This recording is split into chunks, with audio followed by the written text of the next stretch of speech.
Good morning, Thursday morning, incredible day ahead. Heading now to Sarona to meet Zohar Alon, someone I've been connected with forever. An entrepreneur in the cyberspace from Dome 9, was acquired by Checkpoint. He's a big name and we've never met, as far as I can recall. After that, a couple of meetings in Sarona, and then I'm heading to meet Tzvika from Epistema. I've spoken a lot about them. They've raised from Slack, Peter Thiel, and just an incredible company, and he's just an amazing entrepreneur. After that, heading to Hod HaSharon to meet with Sandra Welfeld, whose husband is the founder of Gems Beer Factory. She's a top marketer in the country, and we're meeting about a potential collab in which I would fly to Hong Kong to be a keynote speaker at their event. So it's going to be a pretty exciting day, and then the weekend. So all good. Let's do this.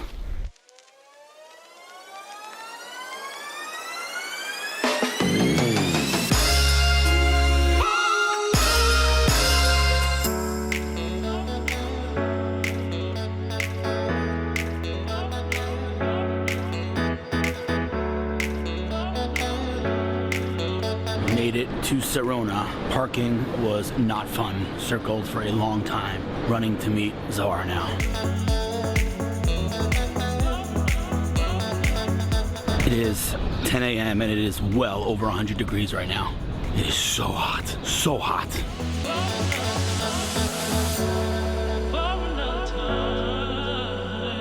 This is a very unique meeting for a whole bunch of reasons. So I came to this meeting knowing that me and Zohar have been connected for a long time online, and it doesn't count. We met in all kinds of conferences, that's fine, but we never actually sat down and had a meeting.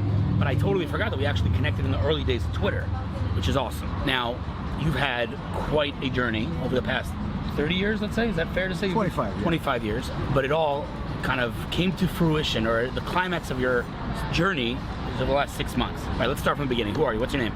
My name is Zohar Alon. Zohar Alon. Okay, so you started your career 25 years ago at a small company.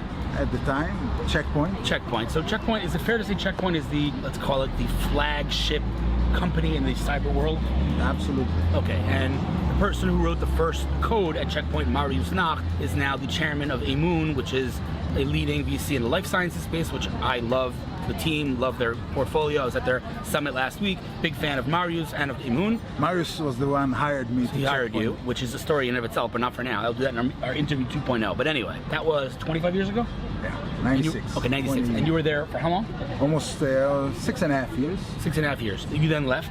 I left Checkpoint, and it was the most amazing ride. You know, we didn't know what we were doing when we did amazing things.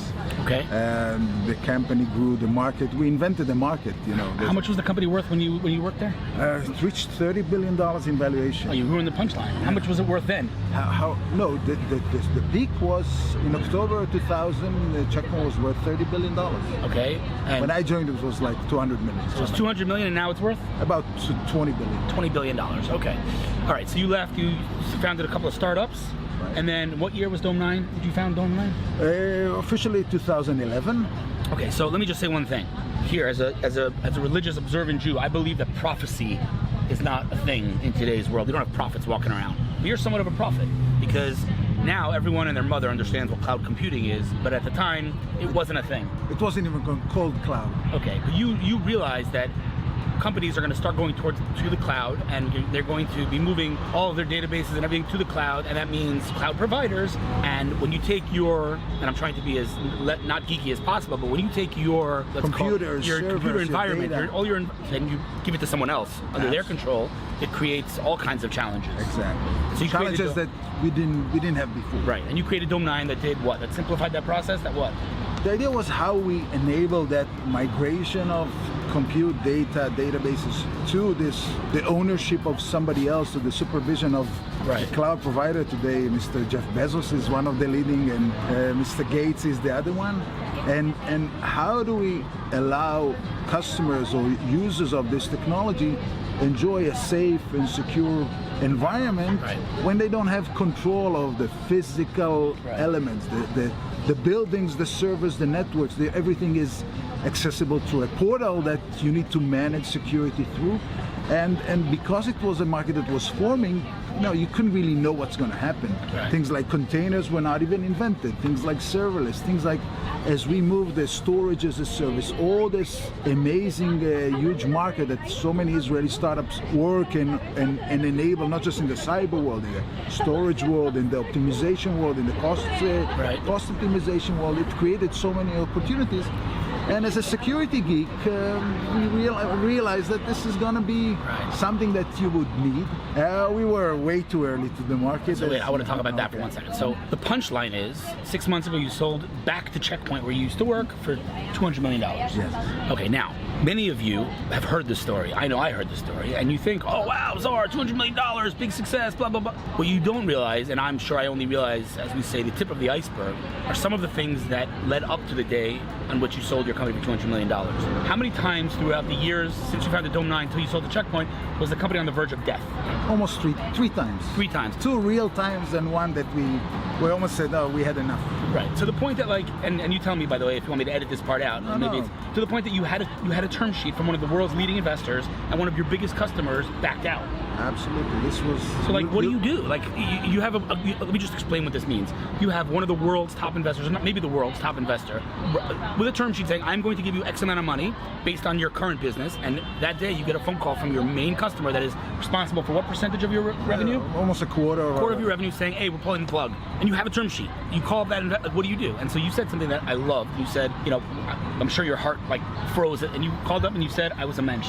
I was a mensch, and then they were mensches.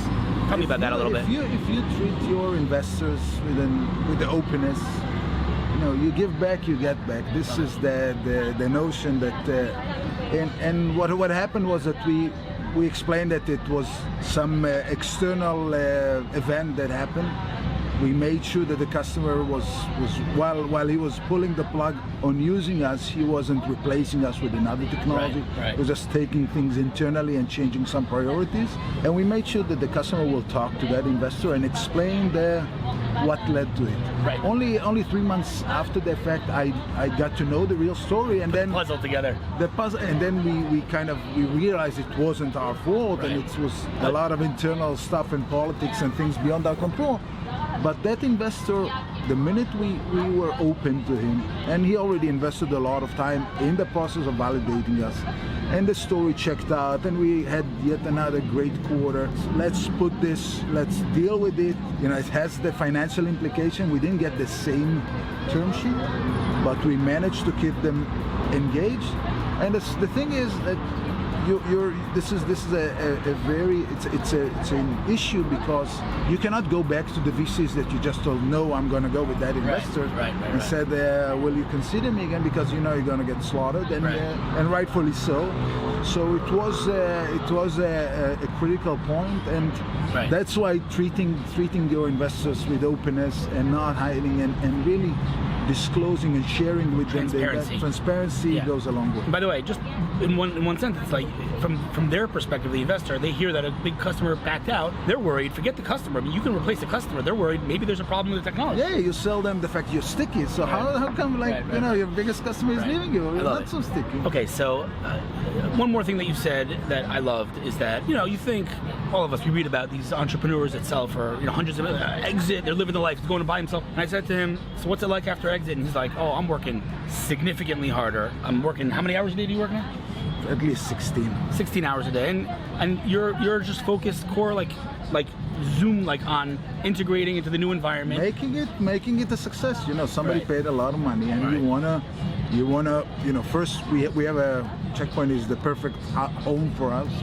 It's 5,000 person organization that needs our technology and can offer it to all of our mutual customers, to all of our new customers, and the 5,000 people that wants to spread the vision of Dome 9 to the almost 2,000 channel partners and so many people that are part of this great enterprise. Right.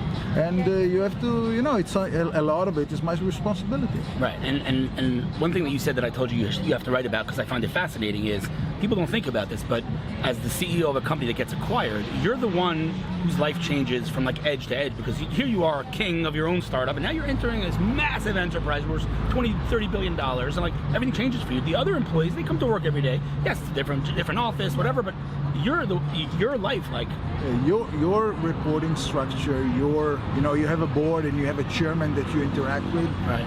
But now you are, first of all, you have a lot of responsibility, but your day-to-day is impacted. Right. So I took the responsibility of, now I'm in charge of the entire cloud security product line of Checkpoint, which is 3 other products, and we are launching another one in June. And the reality is that it's not just your own narrow perspective, it is a much broader one. Huge. And the reality that you are, as a CEO, you are solving problems for others all the time. Just about to say that. And now your ability to solve every problem, like even an IT or a budget or a marketing decision, now you're more constrained with a bigger organizational body that has its own processes. And a lot of the entrepreneurs out there, we go out to the market and build our own thing because we are kind of a non-conformistic in our nature. Right. But that's why it's important also for me as a learning experience to see how I deal with it. I talk about this all the time. To be an entrepreneur, you got to be nuts. You got to be nuts to be an entrepreneur. Nothing else in your life, if I'd said to you, this is going to yield a 95% failure rate, would you do it? But yet building startups, that we all know that most of them fail. So like you're saying, you got to be a little bit non-conformist, you got to be a little bit nuts, and then all of a sudden now you're working in this big enterprise. It's a different ballgame. I definitely can understand that and appreciate that. And one more thing to say that's just on a high level, it's very important to mention is we talk about cyber, your work today impacts millions and millions of people in all these organizations that are customers at Checkpoint. Like, you're securing their environment. It's serious stuff. It's serious stuff, absolutely. Listen, man. And we do prevention. We are part of the defense layer. We are not a monitoring solution. Right. We are out there in the front line. Front lines, right. All right. Two asks from you. 2 call to actions. You ready? Mm-hmm. Number 1, it is not sufficient that we meet once every decade. So we have to meet again and talk other things and whatever. And then which leads me to my second point is, I asked you several times in the meeting, but listen, at the end of the day, we all, you live in your cyber world. I'm not exactly a cyber guy, so you haven't figured it out. We'll figure it out. But if anything pops into your head that I can help with in any way, shape, or form, anything, I mean it. Let me know, because obviously, like, again, I said to you when we sat down, like, yes, we've met at conferences, but I feel like I'm sitting with an old friend that I've never met. It's kind of crazy, but if I can help with anything in any way, shape, or form, you let me know. Same here. And dude, I'm really, like, it's an amazing story, especially given how much work and how much sacrifice and what blood, sweat, and tears went into this company. The fact that you have this success, and it's really awesome to watch, man. And thank you. I want everyone, what's important is that people don't think it was like an overnight success. It was a lot of work, so that's awesome. A lot of work. We'll continue the conversation, and I appreciate your time, man, and keep doing what you're doing, man. Thanks, dude. Thanks.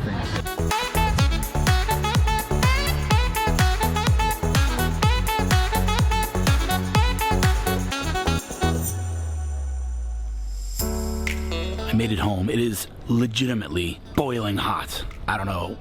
Let's see what Siri has to say. Hey Siri, what is the temperature right now? It's about 105 degrees outside. Yeah, 105. You heard that right. All right. Very normal. Very normal. It is like I feel my face melting. Anyway, this week was phenomenal, and I just finished the week at a company called Valence that is doing incredible things in the audio, video, and automotive spaces. We already said that we're going to have another meeting because I need to get them on camera. Today's meeting was focused on something very specific that could not be on camera, but you'll be hearing more about this company soon. Next week is, unfortunately or fortunately, literally jam-packed from Sunday until Thursday afternoon, back-to-back meetings, quite literally. It's going to be insane. See you then.